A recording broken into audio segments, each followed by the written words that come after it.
Duplicate माल बेच के उसके लिए तो पेट्रोल कम मेरे भाई अपने आप हो गया, सारे देश का दुनिया का फर्जीवाड़ा करके। हम एक साधु संत की सम्मान करते थे और उन साधु के भेष में एक बड़ा ठग मिला हो हिंदुस्तान के अंदर। अगर सबसे बड़ा ठग है तो हिंदुस्तान के अंदर अडानी और अंबानी से भी पहला नंबर रामदेव का है। किसानों ने उसका बहिष्कार करना चाहिए। हर आदमी के दिल में बहिष्कार है, करने की जरूरत नहीं है। जिस आदमी ने 10 साल तक पेट हिला के सुबह 4 बजे उठा के और कांग्रेस और दूसरी पार्टियों के बारे में भड़का के, उससे बड़ा तो कोई जादूगर है ही नहीं देश के अंदर। कभी चाउमीन के बारे में गलत बोलता है, कभी बर्गर के बारे में, सारा प्रोडक्ट अपना बेचने का काम करता है। बताए रामदेव कितनी गाय है उसके पास, कितने एकड़ सरसम है जो 150 रुपए किलो तेल बेच रहा है। अगर फ्रॉड नहीं होता तो असली कमेरो तो ये जो रोड पर सो रहे।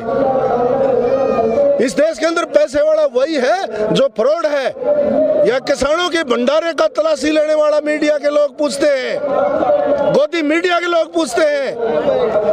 ये तो बिरयानी खाने के लिए पाकिस्तान चला जाए तो कोई दिक्कत नहीं, और अपने आदमी भेज के यहाँ देश विरोधी नारे लगवा के किसानों को बदनाम करने का काम कर रहा है। ये आदमी, ये किसान है, इन्होंने अपने बेटों का बलिदान दे के इस देश की सीमाओं की सुरक्षा की है, और 135 करोड़ गरीब लोगों को रात को खाने को जरूर मिलता है, वो इस किसान की देन है।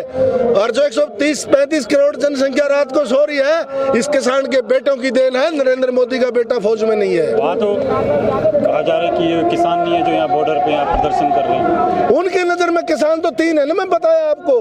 उनका गरीबी की डेफिनेशन है गौतम अंबानी और रिलायंस इंडस्ट्रीज और बाबा रामदेव। 3 किसान है हिंदुस्तान के अंदर इसकी नजर में, और किसान नहीं है इनकी नजर में। एक नाचने गाने वाली का छद्दा टूट जाए तो गोदी मीडिया दिखा रहा है, और कह रहा किसान मर जाए। इस जल्लादों को समझ में नहीं आता। अब याचना नहीं रण होगा, और दिल्ली में दुर्योधन बैठा तू प्रस्त होगा। मेरा नाम राजेश धनखड़ है, और जज्जर हमारा डिस्ट्रिक्ट है हरियाणा से।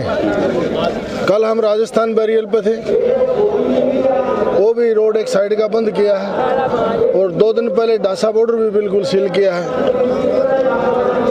ये आप जो 3 बिल की बात कर रही है गवर्नमेंट, ये तीनों बिल WTO की ड्राफ्टिंग है, और ये 1991 के अंदर चंद्रशेखर प्राइम मिनिस्टर थे उस टाइम ये बिल आया था, और चंद्रशेखर आजाद ने, चंद्रशेखर प्रधानमंत्री ने देश को संबोधित किया था कि मैं ये बिल साइन करके और अपने देश की आत्मा को नहीं बेचना चाहता।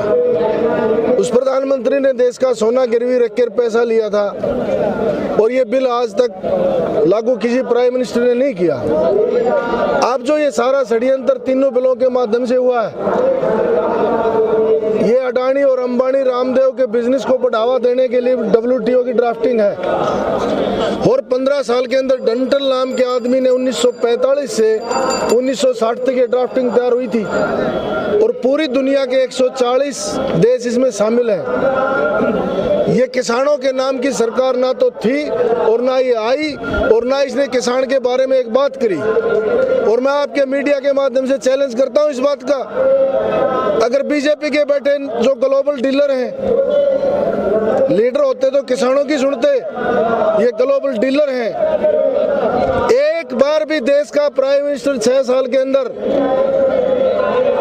200 बार विदेशी यात्रा पे गया है, और आप RTI से हमने जवाब लिया, आप भाई भी ले लेना। एक बार भी किसी किसान के बेटे को अपने टूर के ऊपर नहीं लेके गया। अगर ये प्रधानमंत्री अडानी अंबानी की जगह अगर किसानों की सरकार होती तो पंजाब और हरियाणा के 4-5 किसानों के लेके जाता, और जापानी और दूसरे कंट्री के लोगों को बताता कि मेरे देश के अंदर 6.5 फुट के जवान हैं जो हर मौसम में काम करते हैं, वो इस बाजरा और गेहूं की देन है, आप ये खाओ आपकी ताकत बढ़ेगी। इस आदमी ने किसान की बात कभी विदेशों में जाके नहीं की। ये पूरा का पूरा ग्लोबल है, ग्लोबल डीलर है। अगर मेरे देश के एक आदमी ने अपने एक पैसा टैक्स का दिया था, आज तक जितने भी सरकारें आई हिंदुस्तान के गरीब को लूटने का काम किया। 40 साल तक इस देश में नारा गूंजा, जय जवान जय किसान। और मेरे देश के लोगों ने मेरे एक बेटा जवान दिया और एक किसान दिया। और 1971 की लड़ाई में 93,000 सैनिक गिरफ्तार कर लिए, ये मेरे देश के जवान ने दिया। और 65 से 1971 तक मेरे देश के किसान नान के भंडार भर दिए। और जितना भी ये बात करता है किसान की और काम करता है अडानी, अंबानी और रामदेव का। मोदी जी तो कल आपने सुना होगा, गुजरात में उन्होंने बोला है कि जो है ये जो दिल्ली में आंदोलन कर रहे हैं ये एक साजिश हो रही है उनके खिलाफ। जो आदमी जीवन से ही साजिश करता आया हो, जिसने अपने पैदा होने के बाद साजिश के अलावा कुछ किया ही ना हो, उस आदमी को तो चोर नजर आता है। और ये तीनों बिल क्यों लेके आया है? जब 20 लाख किसान दिल्ली के चारों तरफ बैठे हैं तो गुजरात में जाके क्या किसानों की बात करता है? अच्छा ये बताइए कि उन्होंने ये भी कहा कि जैसे डेयरी वाला है, ठीक है, आप दूध लेके किसी से लेते हो तो गाय और भैंस थोड़ी ना उनकी हो जाती है।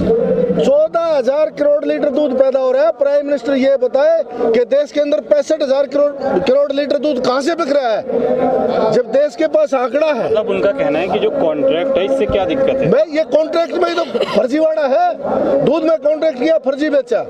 अगर इसमें फर्जीवाड़ा नहीं होता तो मेरे साहबाद और पंजाब के किसानों पर 4-4 करोड़ का क्लेम न डालती कंपनियां। एग्रीमेंट के ऊपर पार्लियामेंट क्यों नहीं लिया इसने? एग्रीमेंट के ऊपर राम मंदिर क्यों नहीं लिया, दूसरे मंदिर में रख देता? किसान की बात करने वाला है ये? ना ये किसानों का है, ना ये हिंदुओं का है, ये सिर्फ 2 परिवारों का है। ये ग्लोबल लीडर नहीं, ग्लोबल डीलर है। कांग्रेस ने 40 साल तक बेवकूफ बनाया, गरीबी हटाओ गरीबी हटाओ। इसने गरीबी की डेफिनेशन बदल दी। जी ऐसे गौतम अडानी, RI से रिलायंस इंडस्ट्रीज और B से बाबा रामदेव, इसने गरीब ये बना दिए 3 आदमी हिंदुस्तान के अंदर। ये वो बात करने वाला जो चप्पल पहनने वाला हवाई जहाज में यात्रा करेगा? क्या ये दिन देखने थे कि मेरी माताओं बहनों और किसानों को रोड पर रोटियां पोनी पड़ेंगी? जो आदमी 35 साल किसान के घर से मांग के खा गया, और जिस आदमी के अंदर जमीर जागता होता, अगर शुरू से यह षड्यंत्र नहीं करता तो मेरे दिल्ली के चारों तरफ किसान को आज रोड पर रोटियां नहीं पोनी पड़ती। नरेंद्र मोदी या कोई भी बीजेपी का आदमी अगर किसानी और किसान के बारे में बता दे, ये किसान उठ के घर चले जाएं, कल हर रोल बैल मंगाते हैं। अगर एक भी हड़के राज भी बता दे और राई बता दे, किले में कितनी वो है, सरसम बता दे, और गवार और बाजरा बता दे। किस बात की MSP? चौधरी छोटूराम 1923 से 1945 तक मेरे पंजाब के